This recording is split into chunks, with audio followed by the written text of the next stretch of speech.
আল্লাহর কাছে ক্ষমা চাও, দুনিয়াটা কিছুই না রে যুবক। ওই কবরে যাওয়ার পরে গুনাহগারের কবরের দুই পার্শ্বের মাটির চাপ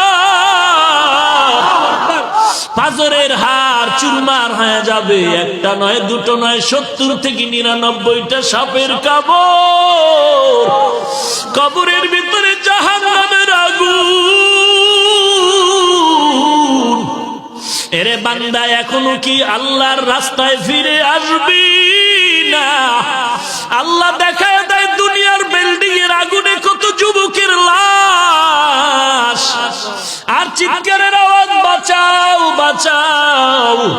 একটু চিন্তা করে দেখ, যখন আগুন লাগছিল শরীরের মধ্যে তখন ওদের কেমন লাগছিল, অবস্থাটা কেমন হয়েছিল। ওরা যখন আগুনের মধ্যে সবাই জানালা দিয়া হাত দিয়া কয়, কে আছো, আমাদের বাঁচাও। আমাদের ডানে আগুন, বামে আগুন, চতুর্দিকে আগুন।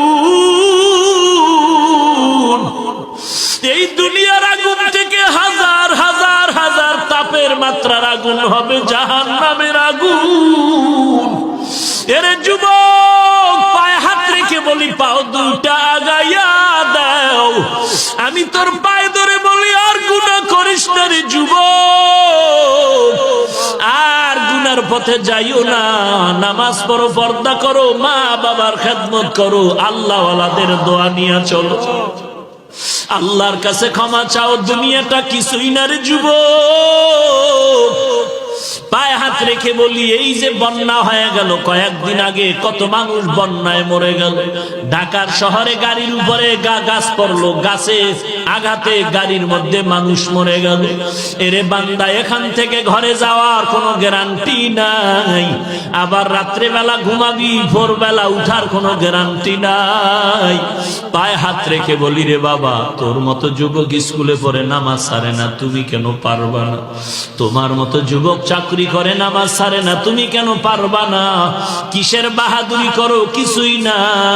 পায়ে হাত রেখে বলি, তওবা করে না, ও চোখের পানি ছেড়ে আল্লাহর কাছে ক্ষমা চাও, আর বলো, আল্লাহ, এই ময়দানে আমার মতো গুনাহগার কেউ নাই, তুমি মাফ করে দাও।